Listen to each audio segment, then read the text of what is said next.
Hello, ladies and gentlemen, welcome to another edition of Zero Fucks Given Podcast. Zero. Right, Zero Fucks Given. Zero. I am your host, Chris Zero, alongside Liana Rose, Andy Havoc, Clay, with my fiance in the same room. And we'll be discussing wrestling, transgender issues, Clash of Champions, SmackDown, AIDS, because you know AIDS always seems to be in a conversation. And we will be discussing everything under the sun and shit I give zero fucks about. So, welcome to the show, everybody. Welcome. Well, I mean, the whole concept of the podcast is nobody in the podcast gives a fuck about the podcast. Fuck your feelings. No lives matter. You need a shirt that says that. You need a shirt that says that. Make us a shirt that says that. You should sell that. You should trademark that. It's already a shirt. I've seen it. Jimmy Havoc wears one. Who's Jimmy Havoc? Don't give a fuck. What the fuck did you just say, you uncultured swine? What the fuck just went down? She said, who the fuck is Jimmy Havoc? Who the fuck are you to say who the fuck is Jimmy Havoc? Who are you to doubt El Dandy? El Dandy. The infamous Bret Hart promo. Who are you to doubt El Dandy? Liana? Well, Bret Hart's a piece of shit, so... Goldberg's a piece of shit. Goldberg's a Jewish piece of shit, but he beats Brock Lesnar in a minute and 26 seconds. This is true. What did Bret Hart do? He took a back kick. So that's what he did. That's what the fuck Bret Hart did. You're making me cry. Stop it. Guess what? I got two words for people who like Bret Hart. Owen freaking Hart. That's 3 words. Yeah, Three that's words. 3 there, bud. 3 words. Yikes. This isn't EC, or this isn't WCW. This isn't even WWE. This is EC fucking W. I have 3 different copies of that on VHS from when it happened live. So, there's no, overdubbing or anything like that. I got the WWE Network to where I don't get to hear him say fucking, so... What's the VHS, by the way? Clay, I've never killed a kid before, but... Clay, you're older than me, and I know what a VHS is. Andy, you look like Jimmy Havoc's stepson. Shut the fuck up. Damn. Exactly. Well, I was told by Zach today that I look like Black Widow, so that's a compliment. You're telling me I was going to say something, but never mind. Scarlett Johansson? Yeah, he's obviously blind. I fapped to Scarlett Johansson. I would never fap to you. You lie. Wow. Babe, I fap to you. Yeah. Oh, yeah, Daddy. Well, that's what got thrown off the air. But anyway. We're off the air. Well, that's it, folks. We're done. That was it. We're out of time. So, we got 30 minutes until SmackDown's the go-home show of Clash of Champions. And I'm going to ask this question, Liana, because she, just like me, she's a traditional wrestling fan. I've watched wrestling dated back into the 70s. Liana lived the 70s. So... Thanks. She's been watching wrestling since high school fucking in the 70s. Harley Race was taking bumps. But I've got knowledge from back in the 70s, though. But anyway. So, Liana, when you hear the pay-per-view name, Clash of Champions, and WWE's shit product of Clash of Champions, though I don't know, this year's card's pretty stacked. But back in the day, WCW, NWA did Clash of Champions. What do you think's better? Well, I can't really ask that question because you don't watch WWE product, but what do you think's better? I have watched a couple of Clash of Champions over the years because I do watch pay-per-views, and my son watches the current product. So when he's out there watching Raw or SmackDown, I will come out to kind of watch it to see what's going on, to keep myself apprised as to what's going on. But I definitely prefer the original Clash of Champions because it was such a build up. It was like, for me, it was bigger than WrestleMania. It was like, the night you knew shit was going down. Shit was really going down. This was like, every title was being defended, and like you had the TV title, the United States title, the world title, the tag team titles, and people's like their livelihoods, because back then it was, it came across as a shoot, like people were going to lose their $10,000 because they didn't have the belt anymore, So it was definitely, it was definitely more real at that point. You had this feeling that if, let's say that Ric Flair had the belt, that if he lost the belt, that he was going to lose the money, and that this other guy was going to get the money and be like the man, and take Ric Flair's place. And nobody could take Ric Flair's place, but they could definitely take that gold from him and be the champ for a while. So you knew that shit was going down at Clash of Champions. Yeah. That's the main issue that I have with modern wrestling, is that the internet has ruined professional wrestling. I think the internet ruins professional wrestling to a standpoint because, like, dirt sheets and shit, man. Like, very few modern era wrestling products get to be a surprise anymore. Like, I think one of the biggest surprises we got was the Hardy Boys at WrestleMania 2 years ago. And then even that was rumored. Yeah, because, like, that was Rebby's fault. Rebby tweeted a fucking photo, and it was on our way to Orlando, and that's where WrestleMania was, so. Well, Orange Cassidy was a huge surprise. Yeah, so was LAX. Nobody saw that coming. Yeah, that's why I think AEW did really good. Has done really good so far. I'm not going to say that all their shows have been of good quality, because Fyter Fest sucked ass. Fight for the Fallen was and then Double or Nothing was good. Double or Nothing was fucking spectacular. Double or Nothing, in my opinion, was amazing. Yeah, and then All Out was top notch. Would have been better if Hangman would have walked away the world champion and we would have been able to do some cowboy shit. But yeah, whatevs. So the reason they put the belt on Jericho, and it makes perfect sense to me. You know what? I have the reason why. A little bit of the bubbly. A little bit of the bubbly. A little bit of the bubbly. I'm doing a podcast. Come on, Liana, say it. A little bit of the bubbly. Okay. And as far as Jericho himself, that man could get paint over. Yeah. I have not seen a bad Jericho match in a long time. I have seen King of the Ring 2002, I think it was, where it was Brock Lesnar versus The Undertaker in Hell in a Cell. They had the tag match where it was Jericho and Christian defending the tag team titles against Booker T and Goldust. Jericho went to go bounce off the rope, and the rope broke, and he literally just like nothing had happened. Like, he literally acted like nothing had happened. Every time something happens or there's a veteran needed in a match, you put Chris Jericho in that match. I've seen ladder matches where I've seen Chris Jericho talking people up the ladder, through the table, and positioning people, holding ladders, things like that. And it's like that ladder match where Bubba Ray gets knocked out and Jericho had to talk him through like 5 minutes of the match. Exactly. And that's the kind of worker he is. When Jericho retires, it'll be a sad day in wrestling, because he really is God's gift to wrestling, because he got Fandango over. Like, I mean, granted, they didn't do anything with him afterwards, but he got him to where he needed to be.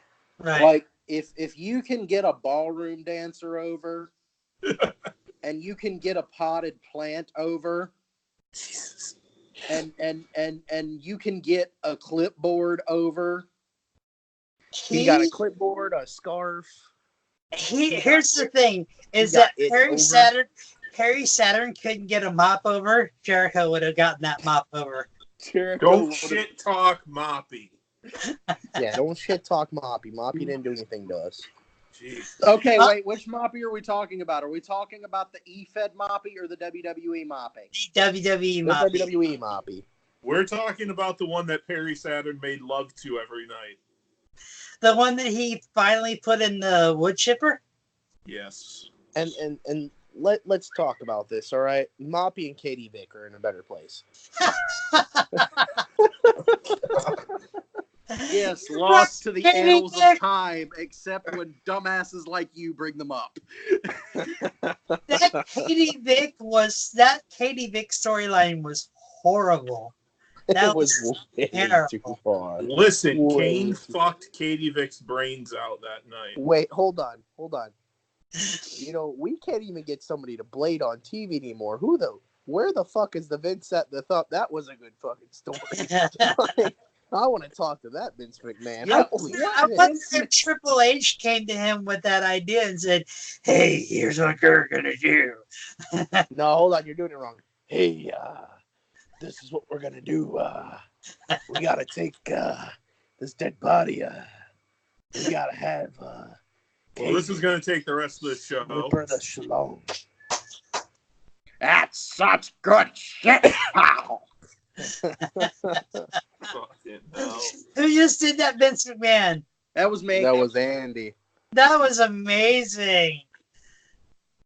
Oh, my Just God. But no, it was Say, Liana, we're gonna sign you to a $5,000 deal for one episode. Liana, we're going to sign you to a $5,000 deal for one episode. Yo, Vince. She's got puppies. I'm aware, pal. How about your Jim Cornette?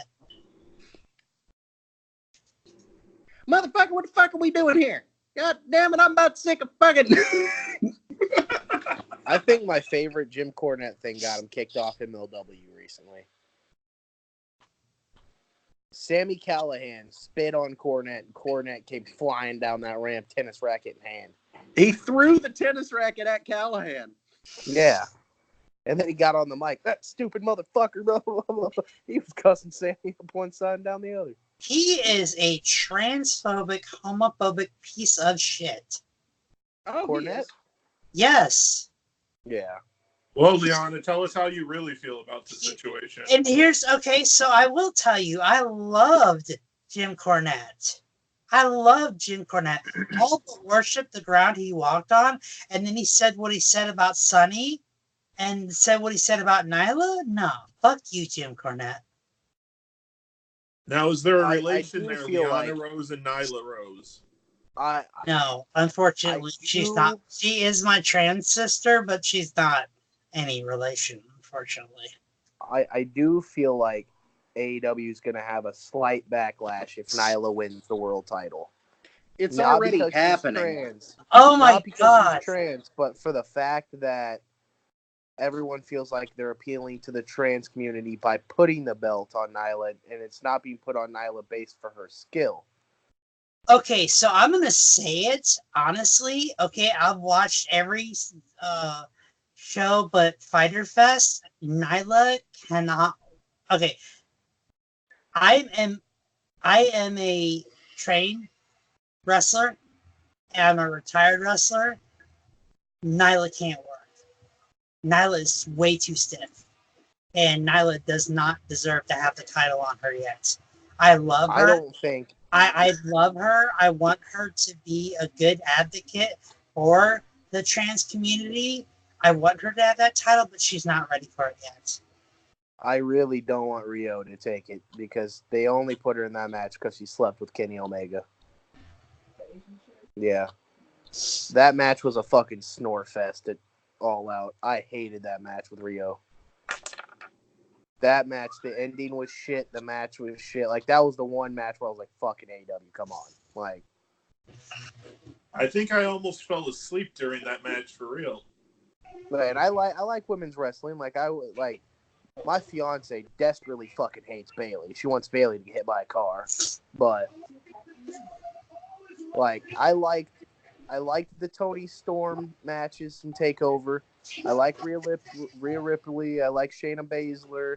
I like Tessa Blanchard. I fucking love Tessa Blanchard. I love Ember Moon.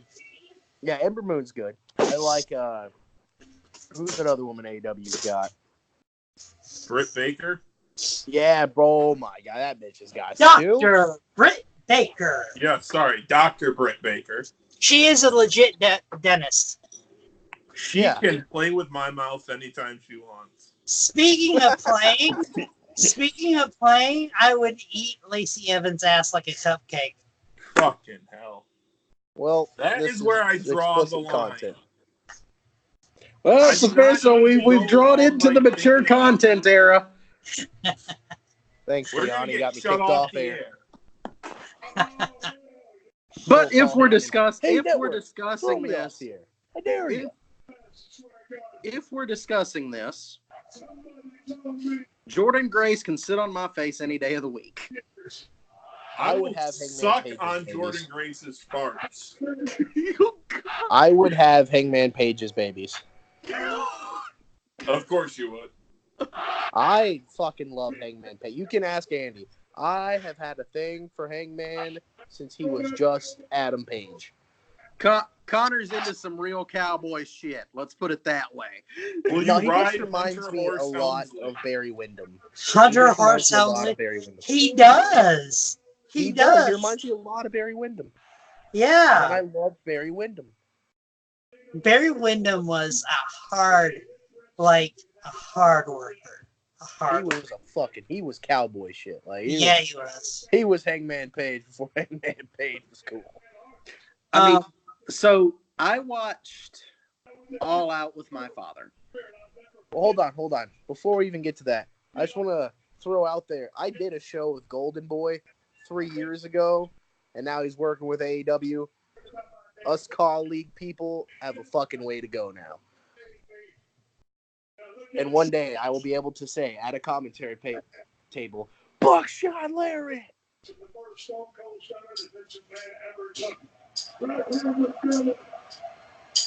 But My son is watching Raw. Bret Hart's a piece of shit. As I was saying, I watched All Out with my dad, and he doesn't stay up late because he's almost 50. He's old as dirt. Excuse me. I'm almost 50. I didn't say old. I just said he doesn't stay up late because he's almost 50. He's old as dirt. Wait, you're only almost 50, Liana? Shut up. Oh. I know where you live. Not yet. He'd suck a fart out of your ass, Liana. If she's nice to me, I would.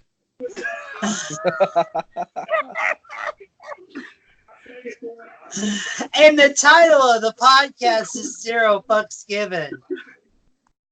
All I want to see is Jimmy Havoc versus The Undertaker. And at the beginning of the match, I want Jimmy Havoc to go, "Hi, Dad." That's all I want. That's all I want in this life. You know what I want in this life? Hangman Page as AEW World Champion. No. Oh, it's just me. Okay. It's not just you. That's one of the things I want. But if I could only pick one thing to have in this life, Jimmy Havoc versus John Moxley in a death match. No, death matches are a waste of fucking time. Not if they're done right, because Japan does them right. No. Okay. Me and...